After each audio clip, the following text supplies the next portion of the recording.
Sari dan biasa dipanggil Sekar. Nah, saat ini saya bertugas sebagai dosen di Universitas Pembangunan Nasional Veteran Yogyakarta dengan home base Fakultas Ekonomi dan Bisnis Prodi S1 Manajemen. Pada kesempatan ini saya akan menunjukkan keahlian atau kemampuan saya dalam mengajar pada mata kuliah dasar manajemen. Mata kuliah ini terdiri dari 2 SKS, di mana mata kuliah ini adalah mata kuliah dasar yang wajib ditempuh oleh mahasiswa manajemen. Mata kuliah dasar manajemen ini adalah mata kuliah kognitif, di mana terdapat 4 CPL di dalamnya. Yang pertama yaitu adalah menunjukkan sikap bertanggung jawab atas pekerjaan di bidang keahliannya secara mandiri. Lalu CPL yang kedua yaitu adalah memiliki pengetahuan dan mampu mendeskripsikan konsep-konsep dasar ilmu, praktik manajemen dan bisnis dalam era turbulensi. Lalu untuk CPL yang ketiga di sini yaitu adalah mampu mengaplikasikan prinsip-prinsip manajemen dalam sebuah organisasi. Dan yang terakhir yaitu mampu mengelola organisasi. Sehingga dalam mata kuliah ini mahasiswa diharapkan untuk dapat menjelaskan apa itu dasar manajemen beserta fungsi-fungsi dari manajemen pada umumnya.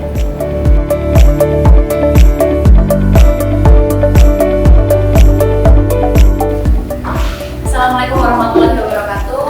Waalaikumsalam warahmatullahi wabarakatuh. Selamat pagi teman-teman semuanya. Pagi. Gimana kabarnya? Baik? Baik. Alhamdulillah ya.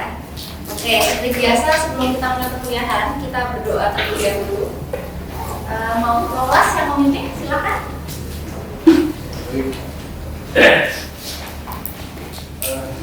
Selamat pagi teman-teman. Sebelum kita melanjutkan kelas kita, mari kita berdoa demi kelancaran perkuliahan.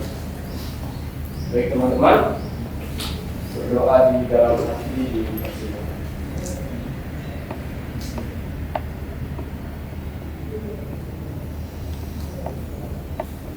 Selesai. Oke, terima kasih Pak Bolas. Oke, hari ini masih saya yang akan menjelaskan, ya kan? Setelah pertemuan pertama kemarin kita menjelaskan tentang kontrak perkuliahan dan juga RPS. Hari ini masih saya sesinya. Gampang, hari ini materinya masih tentang pengantar di manajemen. Jadi teman-teman silakan untuk mendengarkan penjelasan dari saya. Terus nanti kalau misalnya ada yang mau ditanyakan atau didiskusikan, silakan teman-teman tinggal katakan aja, gitu ya. Nanti kalau misalnya cukup waktunya, kita di akhir sesi akan ada penugasan. Tugas pertama yang sudah saya share di FPS gitu. Nah, sekarang kita mulai dengan pengantar. Ada yang sudah baca bukunya mungkin, teman-teman? Atau pertama udah pada dapat bukunya semua di sini? Belum. Materi saya sampaikan dulu tujuan pembelajarannya. Nah, yang pertama di sini tujuan kita adalah mahasiswa mampu mendeskripsikan pengertian manajer dan organisasi dengan benar setelah menempuh kuliah ini. Terus yang kedua tujuannya adalah mahasiswa mampu menjelaskan bukti-bukti penting dalam pembelajaran manajemen dengan sesuai setelah mengikuti kelas ini. Ada yang tahu pengertian dari organisasi itu apa? Atau di sini ada yang ikut organisasi? Nggak ada sama sekali yang ikut organisasi? Pernah waktu dulu SMP. Oke, OSIS? MPK. Oh MPK, oke, di atasnya OSIS ya berarti kan? Iya. Nah, ada lagi? Karam Taruna boleh. Ada lagi remaja mesin? Ya. Oh ikut? Bagus, ada lagi? Kalau di sini belum bisa ikut ya berarti ya? Belum. Oh, belum boleh ikut, oke. Berarti teman-teman harusnya udah ngerti nih organisasi itu apa? Kira-kira apa organisasi? Angkat tangan dulu Mbak, biar nanti saya bisa catat. Itu kelompok orang yang kumpul membuat yang sama tujuannya untuk kelompok orang yang punya tujuan yang sama untuk terus punya visi dan misi yang sama untuk merealisasikan tujuan tersebut. Oke, Mbak siapa? Rina. Mbak Rina. 100 ya, bener ya jawabannya ya? Kejar itu biasanya hanya keuntungan. Terus habis itu nama atau citra perusahaan itu sebenarnya gimana di mata masyarakat? Sebenarnya itu. Tapi kalau misalnya inti dari perusahaan yang harus paham itu si lower manager, karena dia yang tahu gimana operasional dia yang tahu gimana kondisi fisik karyawannya, ya kan? Gimana caranya agar si karyawan itu mau kerja setiap hari. Kan sebenarnya nggak mesti loh karyawan itu mau diminta untuk berangkat setiap hari, kan enggak juga, ya kan? Ada yang karyawan itu malas-malasan pengennya WFH terus, ya kan?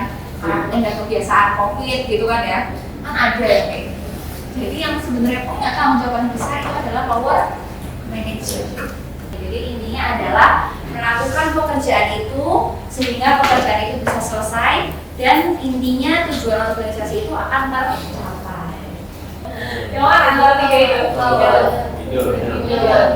Coba yang middle. Kenapa kok middle? Karena tadi dijelasin sama ibu, soalnya si middle ini jarang ketemu sama si employee, jadi kan ini cuma satu lawan satu ibarat sama yang si lower. Oke, 1 lawan 1 sama lowernya. Terus kalau misalnya yang lain tadi jawab lower, kenapa kok lower? Yang personal? Kalau aku mau menyempurnakan aja. Oh, menyempurnakan gimana? Kalau menurutku middle memang kemampuan konseptual yang tinggi karena Iya.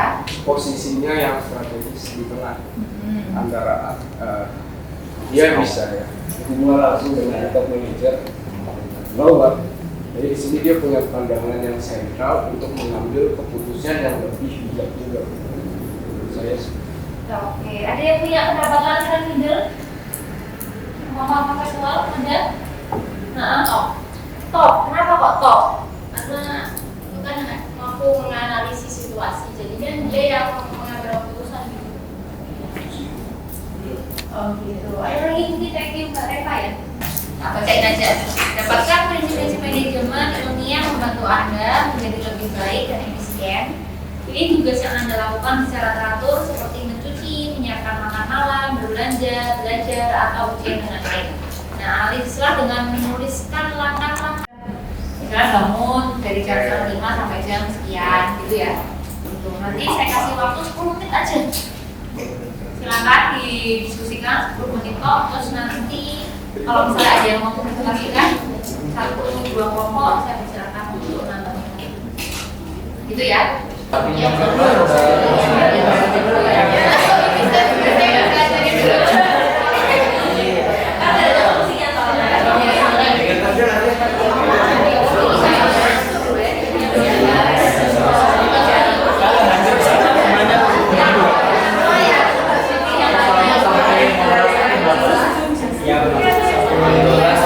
Cuma emang rada misi pengen di HP aja.